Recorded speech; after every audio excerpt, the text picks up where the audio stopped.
Silakan duduk Bapak Ibu yang terkasih, Shalom. Bagaimana kabarnya hari ini? Luar biasa karena kita punya Tuhan yang luar biasa. Iya, ketika kita menyanyikan pujian tadi itu rasanya enak ya. Dan ku tahu kau sediakan menurut firman-Nya bagi kemuliaan-Nya. Ketika kita menyanyikan pujian, ketika kita mendengarkan firman, rasanya enak di dalam hadirat Tuhan.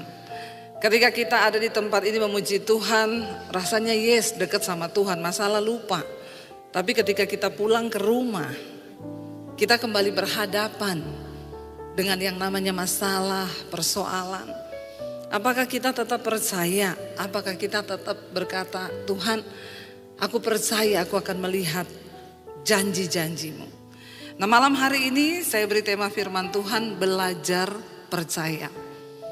Karena percaya itu juga harus belajar. Tidak semudah kita ngomong percaya, saudara. Kita di gereja ngomong percaya, saudara percaya, amin. Tadi WL-nya bilang, kalau kita yakin Yesus di dalam kita, maka kita khawatir atau tidak? Semua teriak tidak. Waktu pulang khawatir enggak? Ya, kalau Yesus ada dalam kita, kita takut atau tidak? Di gereja kita teriak tidak, tapi waktu pulang kita takut apa enggak? Ya, banyak orang takut, ya, karena iman di gereja sama di rumah itu beda. Nah, hari ini kita akan belajar bersama. Mari kita buka Injil Yohanes pasal yang ke-11. Ini ayat sudah sering kita dengar dan banyak cerita yang kita dapat, tapi malam ini saya berdoa kita mendapatkan sesuatu yang spesial dari Tuhan. Injil Yohanes pasal yang ke-11, judul perikopnya adalah Lazarus dibangkitkan. Ayat yang pertama kita baca, saudara. Ada seorang yang sedang sakit, namanya Lazarus. Ia tinggal di Betania, kampung Maria dan adiknya Marta. Maria ialah perempuan yang pernah meminyaki kaki Tuhan dengan minyak mur dan menyekanya dengan rambutnya. Kita semua tentu ingat kisah ini tentang seorang wanita yang memecahkan minyak yang sangat mahal untuk meminyaki kaki Yesus. Dan ketika itu orang berkata, kenapa kamu pecahkan minyak yang mahal itu? Kamu buang-buang uang. Tapi dia melakukan itu karena dia mengasihi Tuhan, saudara. Seringkali kalau kita mengasihi Tuhan, kita dapat melakukan hal-hal yang bahkan tidak masuk akal. Ya, kalau orang mengasihi Tuhan. Ayat ini berkata, dan Lazarus yang sakit itu adalah siapa? Saudaranya. Jadi mereka ini bertiga kakak adik, Maria, Marta dan Lazarus, saudara. Itu adiknya, ya. Dan Lazarus sakit itu adalah saudaranya. Kedua perempuan itu mengirim kabar kepada Yesus. Mereka suruh orang kasih tahu sama Yesus bahwa dikatakan kabarnya apa?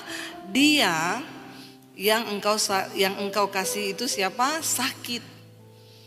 Lazarus yang engkau kasihi itu sakit. Perhatikan, ada kata dia yang engkau kasihi itu sakit.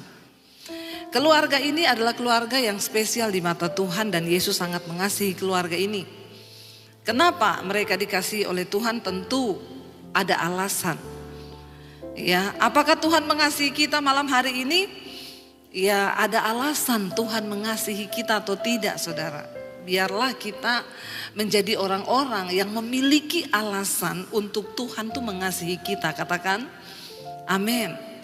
Semua orang boleh berkata percaya, tetapi orang yang dikasihi Tuhan itu berbeda. Karena tidak semua orang percaya itu sungguh-sungguh mendapat tempat di hati Tuhan.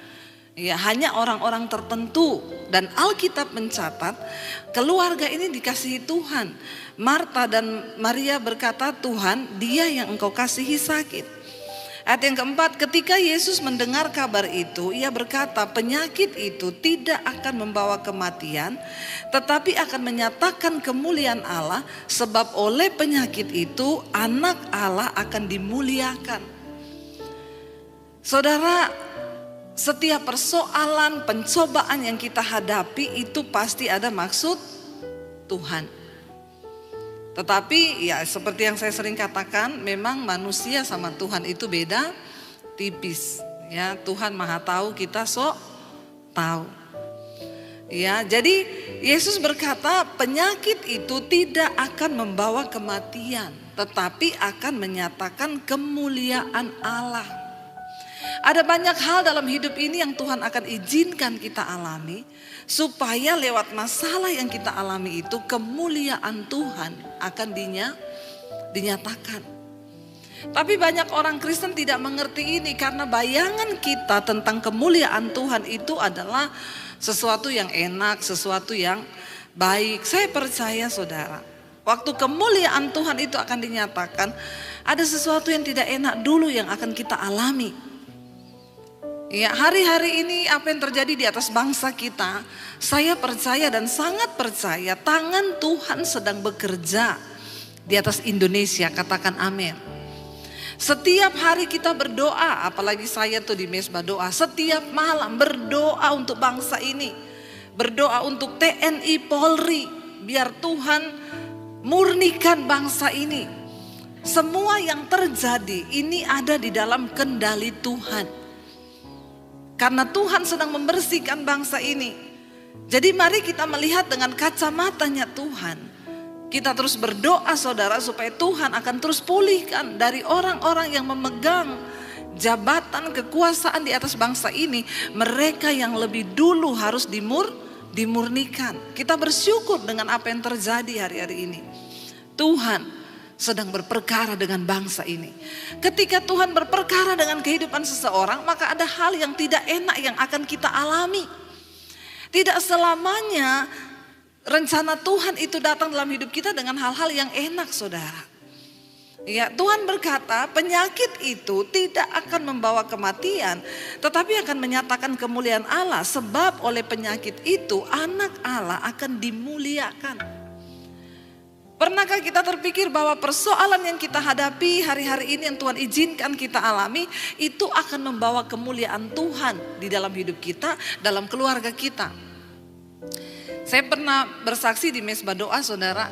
Ada satu jemaat Mesbah Doa di Sulawesi. Mereka itu 11 tahun tidak punya keturunan. Semua keluarganya itu tidak seiman, saudara. Orang-orang yang di sekeliling mereka itu bukan orang Kristen, keluarganya juga bukan keluarga Kristen, tapi mereka nikah punya anak. Mereka berdua tuh berdoa, 1 tahun pertama ditunggu gak hamil, 2 tahun berdoa tidak hamil, 3 tahun mereka berdoa tidak hamil, tahun yang keempat berdoa tidak hamil juga, tahun yang kelima mungkin orang akan berkata nyerahlah. Tapi mereka tetap berdoa. Tahun yang ke-6 gak hamil juga. Tahun yang ke-7 disertai doa puasa. Dia bilang, Tuhan, aku berdoa meminta Tuhan, supaya namamu dimuliakan lewat hidup kami. Tapi dia tetap yakin dan percaya ini akan membawa kemuliaan Tuhan. Mereka setia melayani Tuhan. Tahun ke-7 tidak juga hamil. Semakin setia melayani Tuhan, semakin setia. Tahun yang ke-8 belum juga hamil, mereka tidak menolak Tuhan. Tahun yang ke-9 gak juga hamil. Aduh, kalau saya kayaknya 9 tahun menikah belum hamil-hamil, kayaknya kita nyerah ya saudara. 9 tahun loh. 9 tahun tuh bukan waktu yang lama, bukan waktu yang singkat. 1 tahun itu ada 365 hari. Ya, kalau 10 tahun itu sudah berapa hari? 3 juta ya. Saudara hitung sendiri, itu bukan waktu yang mudah. Mempertaruhkan iman, percaya kepada Tuhan tuh enggak gampang. Sampai tahun yang ke-10. Aduh, rasanya sudah tahun penggenapan nih, tahun yang ke-10. Tapi tidak juga hamil. Akhirnya mereka sudah berobat, mencoba ya. Ketika memasuki tahun yang ke-11, mereka memutuskan untuk tetap ya pergi ke dokter dan bertanya, dokter, apa yang harus kami lakukan? Dokter periksa mereka, dokter bilang kalian sudah semakin berumur. Tahun ini adalah tahun penentuan. Kalau memang kamu mau ya, ini saya sudah periksa sel telurnya, yang laki-laki juga semua baik. Tapi saya tidak jamin tahun depan itu akan bisa baik seperti ini. Karena ini sudah masuk tahun yang ke-11.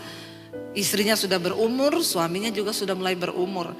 Jadi yang terbaik kamu bayi tabung. Bayi tabung nanti bisa dibikin langsung kembar 3. Mumpung selnya baik, semuanya baik. Dia bilang waktu dia tanya sama dokter berapa biayanya, dokter sebut angka. Mereka tidak punya uang sebanyak itu. Lalu dia tanya sama dokter, dok, kalau kami tidak bayi tabung dok, apakah masih ada kemungkinan hamil? Dokternya bilang saya tidak bisa menjamin. Kemungkinannya itu sangat kecil. Berapa dok? 10%. Dan itu sangat kecil dan kemungkinan juga nggak bisa karena istrinya sudah punya kista dan lain sebagainya. Lalu suaminya dan istrinya itu berkata kepada dokter, oke dok, kami ambil yang 10% itu bersama dengan Tuhan. 10% bersama Tuhan. Karena memang nggak ada biaya untuk kami bayi tabung. Lalu mereka pulang, saudara, rasanya lemes, tetapi mereka tetap berdoa. Sampai suaminya itu cerita ke saya, Bu, saya berdoa. Ya, mereka juga pendengar setia mesbah doa. Tiap malam tuh kalau ibu berdoa dalam nama Yesus, yang belum hamil, tumpangkan tangan di kandunganmu, perkatakan keturunan ilahi Tuhan berikan. Dia bilang itu istri saya selalu tumpang tangan, Bu. Kami percaya Tuhan 10% dengan iman bersama Tuhan. Tidak ada perkara yang mustahil. Mereka berdoa, saudara, berdoa, dan mereka cuma bilang, Tuhan, kami mau lewat masalah ini nama Tuhan dipermuliakan. Karena saudara-saudara saya ini bukan Kristen. Mereka bilang, masa kamu doa gak dijawab sama Tuhanmu? Kalau Tuhanmu sakti, minta dong. Mereka belajar percaya. Dan 11 tahun untuk belajar percaya itu gak gampang. Tapi dia bilang, Tuhan perhitungkan. Aku melayanimu Tuhan dan tidak pernah mundur. Sekalipun sudah hampir 11 tahun kami menjalani ini. Dan akhirnya saudara, temannya juga satu orang gereja ngomong, dia sudah bayi tabung langsung dibikin kembar 3. Dia bilang gak usah tunggu lama. Uang itu kamu bisa cari. Tapi ini kesempatan, dokter bilang mumpung baik karena tahun depan belum tentu sel telurnya baik. Cariinlah uang ratusan juta, yang penting langsung bikin kayak saya kembar 3, dia bilang. Mereka cuma bilang kalau Tuhan sang pemberi kehidupan mau memberi kehidupan, maka tidak ada perkara yang mustahil. Mereka imani, saudara. Tiba-tiba ada satu orang teman yang lama tidak pernah ketemu, telepon. Dia bilang gini, saya berdoa, saya dapat dari Tuhan. Tuhan bilang bulan depan kamu akan diberi keturunan. Mereka kaget, apa itu benar? Tapi mereka bilang kalau itu dari Tuhan pasti terjadi. Dan benar-benar saudara, bulan depan tanggal 1 persis, langsung mereka itu semangat beli alat tes. Karena kan udah dibilang tak bulan depan, masih tanggal 1. Ya, mereka pergi beli alat tes, dites negatif. Ya katanya bulan depan, ya bulan depan kan bisa tanggal 2, tanggal 3, tanggal 4, gak usah terlalu bersemangat kan. Akhirnya tapi 11 tahun penantian. Mereka tunggu, tiba-tiba pada hari yang keberapa istrinya pengen coba lagi. Mereka beli hasil tes dan dites, saudara. Dan ternyata benar-benar positif hamil di tahun yang ke-11. Tepuk tangan buat Tuhan. Dan bukan cuma itu, saudara. Hamilnya gak 1, 3. Kok gak wow ya? 3, saudara. Itu yang dokter ngomong, yang temennya ngomong, kamu bayi tabung, kamu bisa atur. Kembar 3 pun langsung bisa jadi. Kalau secara normal tuh kan tidak mungkin. Tapi bagi orang-orang yang mau belajar percaya, tidak ada perkara yang tidak mungkin bersama dengan Tuhan. Tapi di saat-saat penantian dan kita belajar percaya itu memang gak mudah. Amin saudara. Ketika Yesus disampaikan kabar bahwa Lazarus yang engkau kasihi itu sakit, Tuhan bilang penyakit itu tidak akan bawa kematian, tetapi akan menyatakan kemuliaan Allah. Sebab lewat penyakit itu anak Allah akan dimuliakan. Hari ini apapun persoalan yang kau hadapi, katakan Tuhan, aku percaya lewat masalah yang aku hadapi, nama Tuhan akan dipermuliakan. Aku akan keluar sebagai seorang pemenang dan biar nama Tuhan dipermuliakan lewat hidupku. Kalau kita meminta sesuatu untuk kemuliaan nama Tuhan, tidak mungkin Tuhan tidak akan menggenapinya, saudara. Dan di sini dikatakan Yesus memang, ayat yang ke-5, Yesus memang mengasihi Maria dan Marta kakaknya dan Marta dan kakaknya dan Lazarus. Yesus memang mengasihi. Tuhan itu mengasihi mereka. Seringkali kita berpikir kalau Tuhan mengasihi kita, maka pasti Dia akan melakukan semua yang kita mau. Maria dan Marta berpikir kalau Yesus dengar Lazarus sakit, maka Yesus akan segera datang buru-buru menemui mereka untuk menyelamatkan mereka. Berapa banyak dari kita saudara yang berkata, orang konseling datang kepada saya, Bu saya ini sudah berdoa, saya sudah puasa Bu, saya sudah berseru memanggil nama Tuhan. Kita sudah mengatakan hal-hal yang menyatakan bahwa kita tuh mengasihi Tuhan. Tapi kenapa saya nggak lihat jawaban? Yesus memang mengasihi Marta dan kakaknya Maria dan Lazarus. Dia mengasihi loh saudara, bukan tidak mengasihi. Dan untuk Tuhan mengasihi seseorang itu pasti karena ada alasannya. Kenapa? Karena mereka ini keluarga yang mencintai Tuhan. Kalau Yesus datang, Maria mendengarkan pengajarannya, Marta menyiapkan semua yang Yesus membutuhkan, makan, minum dan semuanya. Karena itu dikatakan mereka ini dikasihi oleh Tuhan. Tetapi apakah kalau kita menjadi orang yang dikasihi Tuhan, lalu apa yang kita minta Tuhan segera menanggapi? Yesus diberitahu bahwa Lazarus sakit. Tapi ayat ini berkata Yesus memang mengasihi Marta dan kakaknya dan Lazarus. Ayat 6, namun setelah didengarnya bahwa Lazarus sakit, ia apa? Ia sengaja tinggal 2 hari lagi di tempat di mana ia berada. Seringkali Tuhan itu sengaja. Mungkin hari ini engkau sedang berkata, doa saya belum dijawab Bu. Kenapa saya nggak melihat jawaban? Mungkin Tuhan lagi sengaja. Ya, Tuhan lagi sengaja. Untuk apa Yesus sengaja tinggal 2 hari lagi? Kenapa dia sengaja tinggal 2 hari lagi? Itu tadi yang saya katakan, semua yang terjadi dalam hidup kita, Alkitab berkata Allah itu turut bekerja di dalam segala perkara dalam hidup kita untuk mendatangkan kebaikan bagi orang-orang yang sungguh-sungguh mengasihi Dia dan yang terpanggil masuk dalam rencana Tuhan. Karena itu pastikan kita mengasihi Tuhan dan pastikan hidup kita berada di dalam rencana Tuhan. Jangan engkau pernah hidup di luar rencana Tuhan, saudara. Semua dalam hidup kita ini Tuhan punya rencana. Bilang, Tuhan bawa aku masuk dalam rencanamu. Sehingga apapun yang terjadi, kalau kita ada di dalam rencana Tuhan, di dalam rule-nya Tuhan, maka kita akan melihat Tuhan turut bekerja mendatangkan kebaikan. Ayat ini berkata hanya bagi orang-orang yang mengasihi Tuhan dan yang ada di dalam rencana Tuhan. Mungkin engkau bertanya, bagaimana Bu saya bisa mengerti rencana Tuhan? Mudah saudara, mulai hari ini hiduplah di dalam kebenaran, lakukan firman. Buang segala dosa, bertobat, kejar kekudusan. Itu langkah awal untuk engkau mulai masuk di dalam rencana dan tuntunan Tuhan. Kenapa saudara? Ini penting karena hidup kita akan berbahagia hanya ketika kita berada di dalam rencana Tuhan. Tidak ada kebahagiaan lain di luar rencana Tuhan. Enggak mungkin akan ada kebahagiaan. Kita hanya akan berbahagia ketika kita berada di dalam rencana Tuhan. Pastikan apakah bisnismu ada dalam rencana Tuhan. Pastikan apakah studimu ada dalam rencana Tuhan. Pastikan apakah pacarmu hari ini itu ada dalam rencana Tuhan.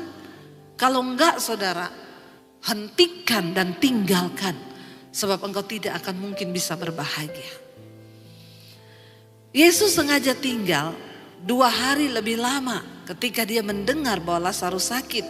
Ia sengaja. Kenapa doamu belum dijawab hari ini? Mungkin Yesus lagi sengaja. Yesus sengaja membiarkan engkau mengalami sedikit masalah dalam hidupmu. Tujuannya apa saudara? Ayat ini berkata begini. Tetapi sesudah itu ia berkata kepada murid-muridnya, mari kita kembali ke Yudea. Murid-murid itu berkata kepadanya, Rabi, baru-baru ini orang Yahudi mencoba melempari engkau. Masih maukah engkau kembali ke sana? Jawab Yesus, bukankah ada 12 jam dalam satu hari? Siapa yang berjalan pada siang hari kakinya tidak terantuk karena ia melihat terang dunia.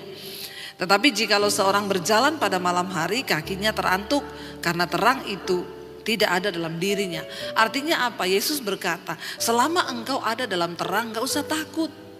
Karena murid-murid mencoba mencegah Yesus dan berkata, kemarin kita di sana orang mau lempar kita sama batu loh. Kamu masih mau balik ke sana? Yesus bilang, selama engkau di dalam terang, engkau berjalan dalam terang, gak perlu takut. Kakimu tidak akan terantuk batu. Pastikan hidup kita itu berada di dalam kebenaran. Supaya apapun yang kita alami saudara, itu tidak akan mendatangkan celaka, tetapi mendatangkan kemuliaan Tuhan lewat hidup kita. Kenapa banyak orang tidak mengalami kemuliaan Tuhan saudara? Karena dia berjalan di luar rencana Tuhan. Ini yang selalu saya tekankan kepada orang Kristen. Apa goalnya kita menjadi Kristen?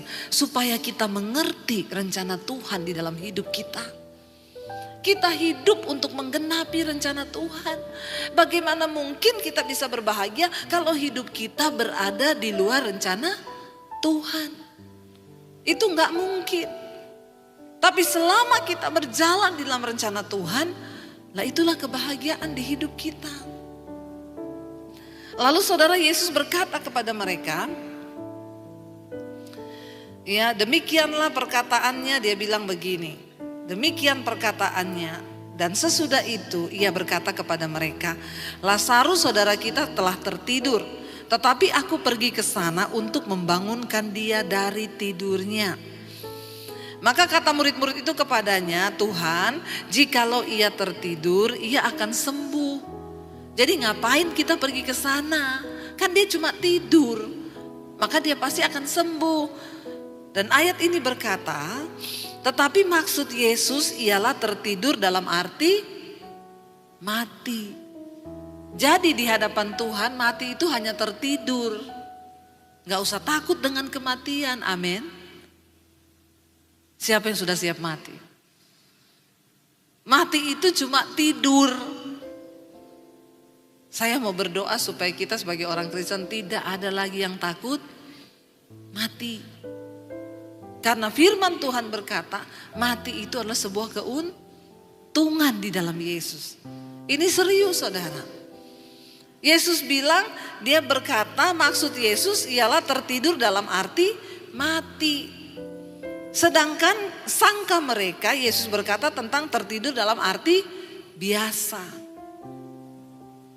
Lalu saudara dikatakan karena itu Yesus berkata dengan terus terang, Lazarus sudah mati. Yesus ngomong akhirnya dengan terus terang, Lazarus itu sudah mati.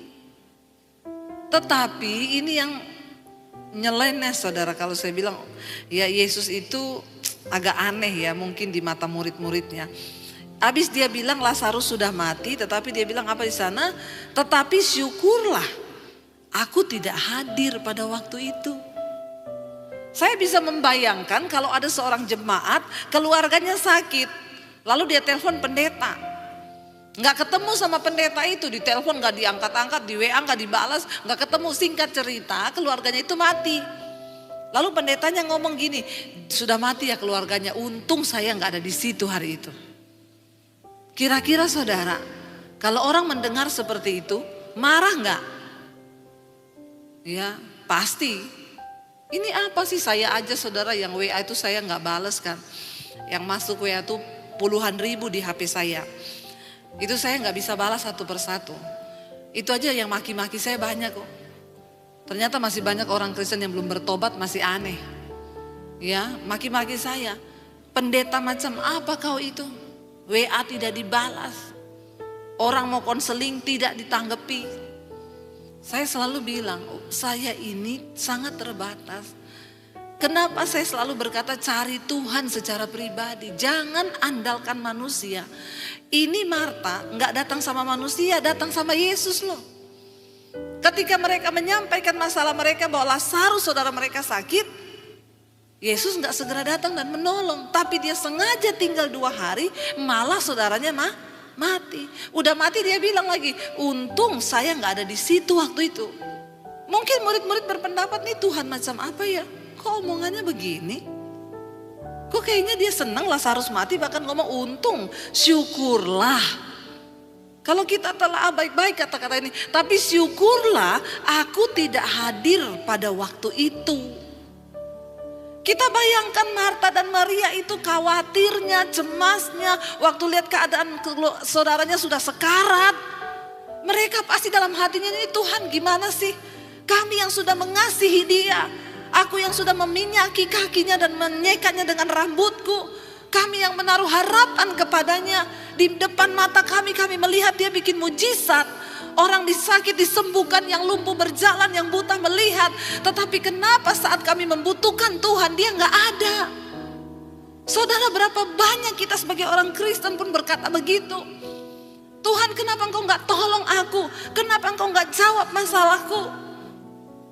Ini keluarga yang mengasihi Tuhan, dan bukan hanya mereka yang mengasihi Tuhan. Alkitab berkata Tuhan mengasihi mereka. Rasanya saya percaya saat itu hati Maria dan Marta tuh hancur saudara. Seiring dengan matinya saudara mereka, pasti ada rasa kecewa. Kenapa Yesus gak datang? Dia adalah orang yang kami kasihi. Dan dia juga katanya mengasihi kami, tapi kenapa dia nggak datang? Mereka sudah menaruh harapan yang besar kepada Yesus pada waktu itu. Saudara, kenapa saya bilang jangan cari pendeta? Alkitab bilang manusia pasti mengecewakan. Jangankan manusia, banyak orang Kristen aja sama Tuhan bisa kecewa. Kemarin saya dengar satu teman cerita, Bu, saya punya teman dulu Kristen, sekarang pindah ke agama lain. Kenapa? Kecewa sama Tuhan. Jangankan sama orang, sama Tuhan pun banyak yang kecewa. Hari-hari ini banyak orang gak mau lagi dengar firman. Kenapa? Kecewa sama Tuhan. Karena mengalami betapa pahitnya hidup dan mereka merasa Tuhan tidak ada di sana ketika mereka membutuhkan Tuhan. Saudara, ini sesuatu yang sangat membuat Maria dan Marta tuh terpukul. Kami sangat mengharapkan Tuhan, tapi kenapa dia nggak datang di saat kami butuh? Mungkin hari ini engkau juga sedang berkata begitu. Aku sangat mengharapkan Tuhan, tapi di saat aku butuh, rasanya pertolongan itu nggak ada. Tuhan itu nggak datang. Saudara, mari kita melihat peristiwa ini malam hari ini dan menarik sebuah pelajaran. Yesus bilang, Lazarus sudah mati. Tapi syukur aku tidak ada pada waktu itu.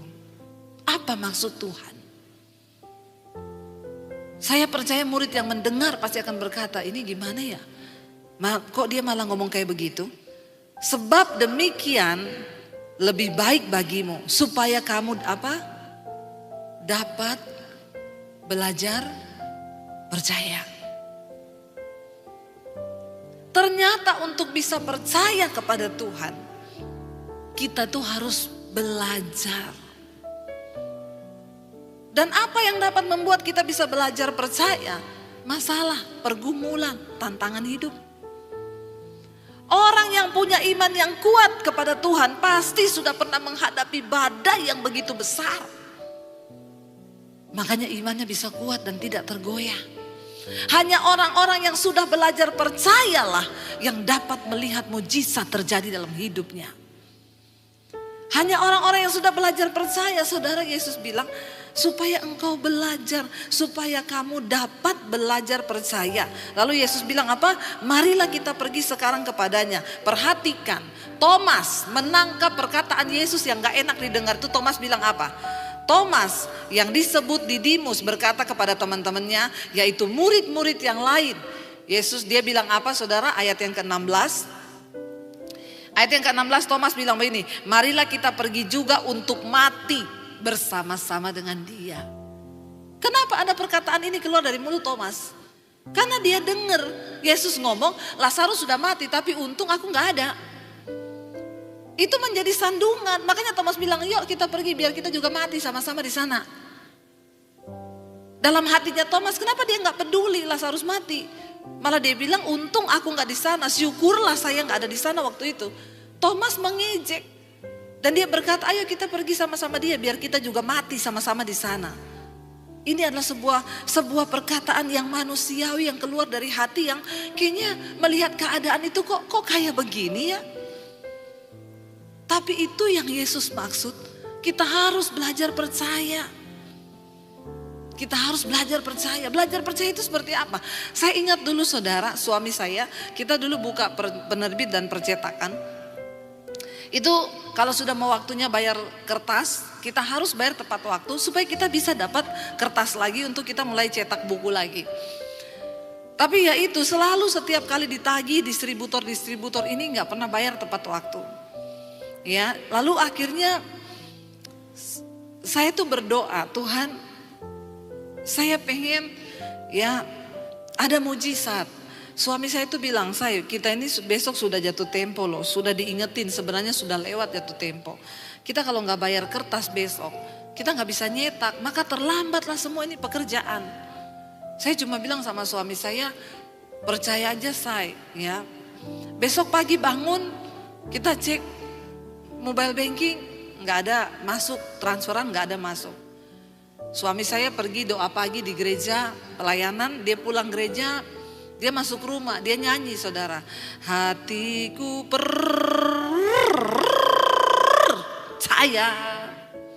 Panjang saudara, nyanyi lagi hatiku percaya. Saya bilang kenapa nyanyinya panjang begitu?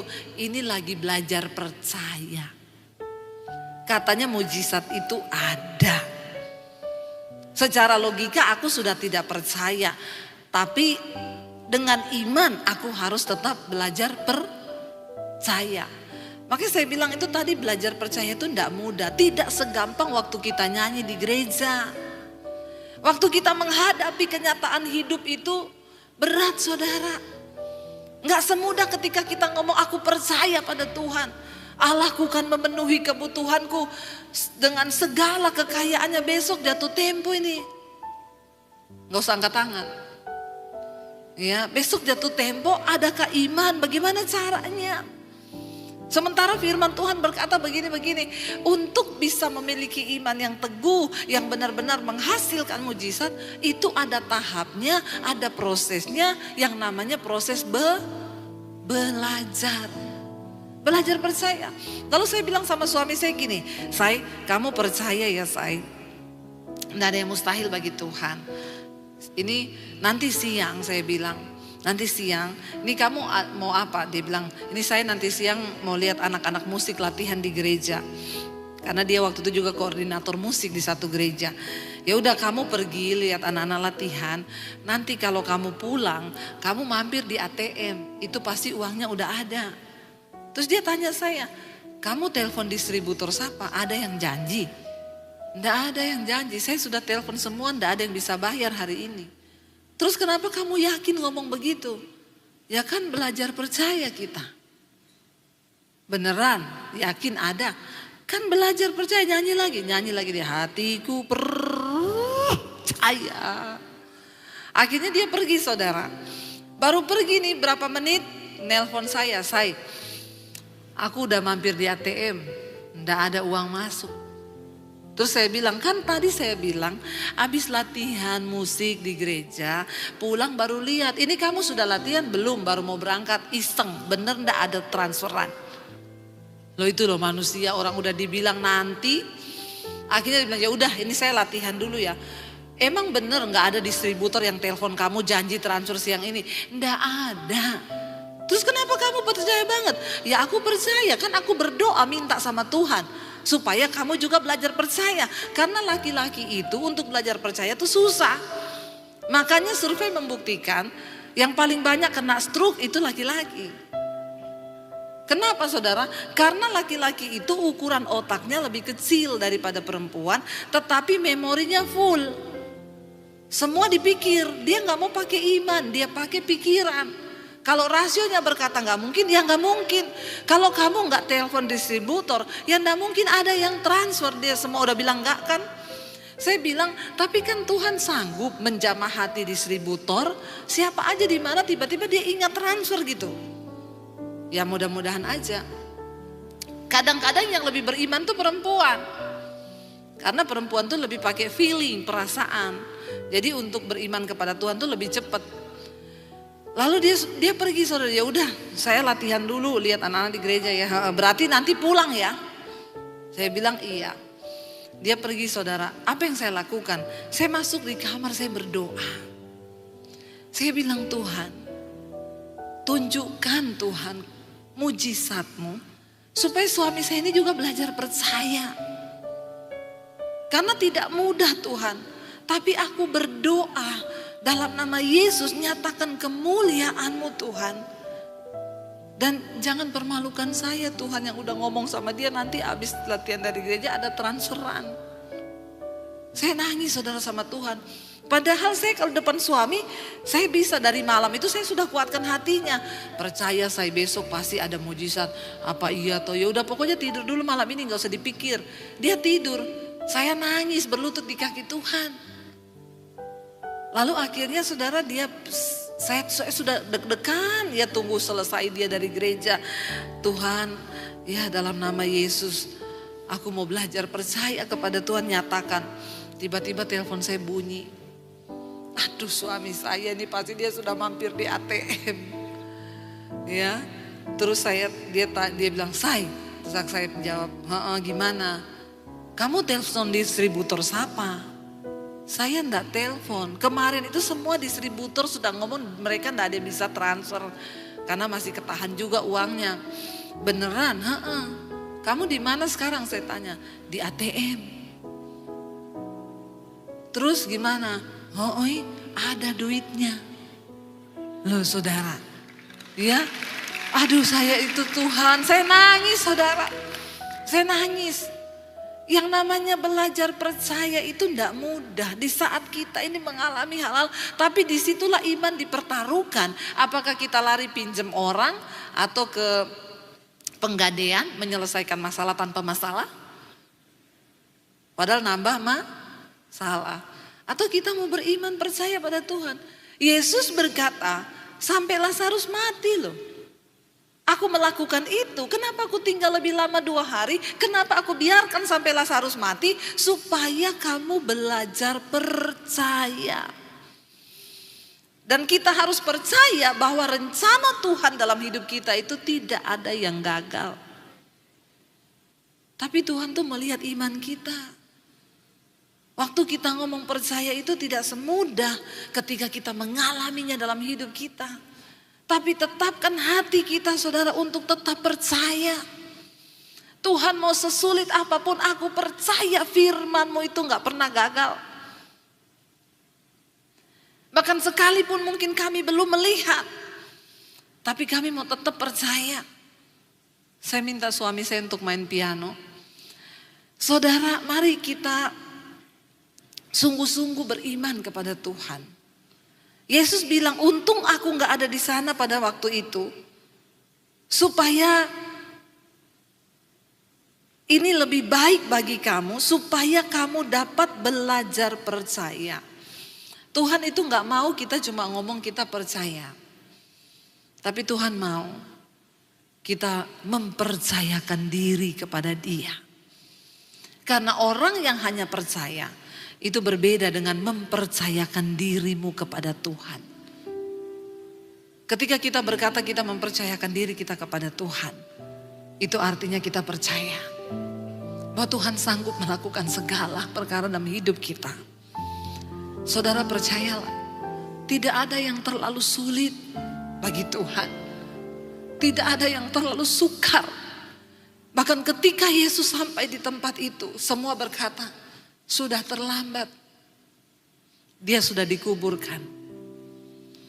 Maria dan Marta bilang, kenapa engkau baru datang? Betapa teganya engkau Tuhan.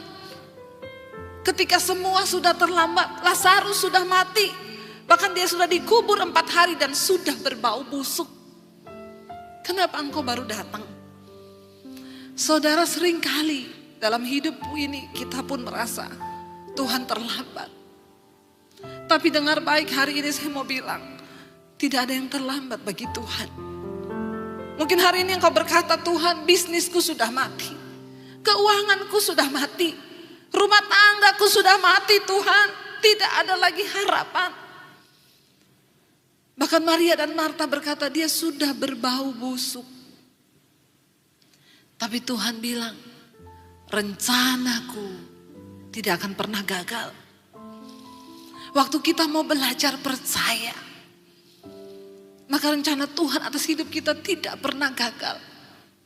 Percayalah saudara, dia Tuhan yang sanggup melakukan jauh lebih besar dari apa yang kita doakan dan harapkan. Kita punya Tuhan yang hidup. Dia Tuhan yang menciptakan semesta. Dia yang mengatur segala yang ada di dunia ini. Apakah dia tidak sanggup memulihkan hidupmu? Apa dia nggak sanggup untuk menjawab setiap doa dan keluhanmu? Tapi seringkali Tuhan sengaja membiarkan kita ada dalam persoalan. Supaya apa? Supaya engkau belajar percaya.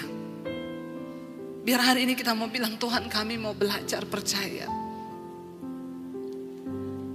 Bahkan walaupun kami belum melihat semua rencana-Mu Tuhan, tapi kami mau belajar tetap percaya kepada Tuhan.